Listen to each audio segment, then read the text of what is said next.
लद्दाख के सियाचिन में ड्यूटी के दौरान एक अग्निवीर गावते अक्षय लक्ष्मण शहीद हो गए हैं। वो दुनिया के सबसे ऊंचे युद्ध क्षेत्र सियाचिन में फायर एंड फ्यूरी कॉर्प्स का हिस्सा थे। सेना के लेह स्थित फायर एंड फ्यूरी कोर ने जानकारी दी। Gawate Akshay Lakshman line of duty पर तैनाती के दौरान शहीद होने वाले पहले अग्निवीर हैं। 21 अक्टूबर की सुबह लक्ष्मण ने अंतिम सांस ली थी। उनकी मौत के कारणों का पता लगाया जा रहा है। पूरे सम्मान के साथ अक्षय की अंतिम यात्रा निकाली गई। सेना ने शहीद अक्षय के निधन पर शोक जताया और बताया कि उनके परिवार को 1 करोड़ रुपए से अधिक की धनराशि मिलेगी। इंडियन आर्मी ने एक्स पर लिखा कि जनरल मनोज पांडे और सेना के सभी रैंक के अधिकारी अग्निवीर गावते अक्षय लक्ष्मण के सर्वोच्च बलिदान को नमन करते हैं। भारतीय सेना बलिदानी जवान के परिवार के साथ इस दुख की घड़ी में मजबूती से खड़ी है। गावते काराकोरम रेंज में लगभग 20,000 फीट की ऊंचाई पर स्थित सियाचिन ग्लेशियर में तैनात थे। इस ग्लेशियर को दुनिया में सबसे ज्यादा ऊंचाई वाले युद्ध स्थल के रूप में जाना जाता है। ये भारत पाक नियंत्रण रेखा के पास स्थित है। ये भारत का सबसे बड़ा और दुनिया का दूसरा सबसे बड़ा ग्लेशियर है। ये पृथ्वी पर सबसे ऊंचा युद्ध क्षेत्र भी है, जहां सैनिकों को तेज बर्फीली हवाओं से जूझना पड़ता है। महाराष्ट्र के रहने वाले अक्षय के निधन की खबर से उनका पूरा परिवार और गांव शोक में डूबा हुआ है। उनकी मां का रो रो कर बुरा हाल है। अक्षय परिवार के इकलौते लड़के थे। लक्ष्मण के परिवार में उनके माता पिता और एक छोटी बहन श्वेता है।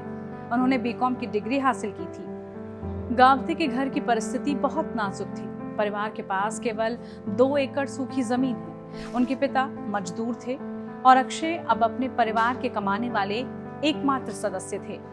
अपने इस होनहार बेटे को लेकर परिवार ने बड़े बड़े सपने पाल रखे थे। पिता से उनकी आखिरी बार 20 अक्टूबर को बात हुई थी। सुनिए उनके पिता अपने शहीद बेटे के बारे में क्या कह रहे हैं।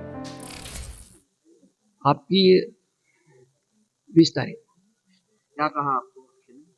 अक्षय ने कहा कि तुम्हारी तबीयत अच्छी है क्या, अपना इधर का सब ठीक है क्या, आई की तबीयत अच्छी है क्या, अक्षय ने हमको कहा। गावते का सपना आर्मी में शामिल होने का था। जून 2022 में भारतीय सेना में अग्निवीर की नियुक्ति की गई थी। इसके तहत सेना में केवल जवानों की तैनाती हो रही थी। वो इसी योजना के तहत सेना में शामिल हुए थे। महाराष्ट्र के सैनिक कल्याण विभाग के अधिकारियों ने कहा कि अक्षय 30 दिसंबर 2022 को अग्निवीर भर्ती के माध्यम से सेना की तोपखाने की रेजिमेंट में शामिल हुए थे। उन्होंने 9 महीने और 21 दिनों तक सेना में सेवा की। भारतीय सेना ने अक्षय के परिवार वालों को वित्तीय सहायता के संबंध में सोशल मीडिया पर परस्पर विरोधी संदेशों को देखते हुए ये साफ कह दिया है कि अग्निवीर की पात्रता के मुताबिक उनके परिवार को 48 लाख रुपए का गैर अंशदायी बीमा, 44 लाख रुपए की अनुग्रह राशि, अग्निवीर द्वारा योगदान की गई सेवा निधि जो कि 30% है, उसमें सरकार की तरफ से समान योगदान के साथ और उस पर ब्याज भी मिलेगा। इस बीच अक्षय के गांव के पूर्व पंच सतीश गावटे ने कहा कि हमारे गांव में 20 से ज्यादा सेवानिवृत्त सैनिक हैं। अक्षय उनसे प्रेरित हुए। उनकी सफलता की वजह से गांव के कई युवाओं ने गांव में अग्निवीर भर्ती की तैयारी भी शुरू की थी। अक्षय की शहादत से उनका पूरा गांव रो पड़ा और उनकी शहादत को सभी सलाम कर रहे हैं।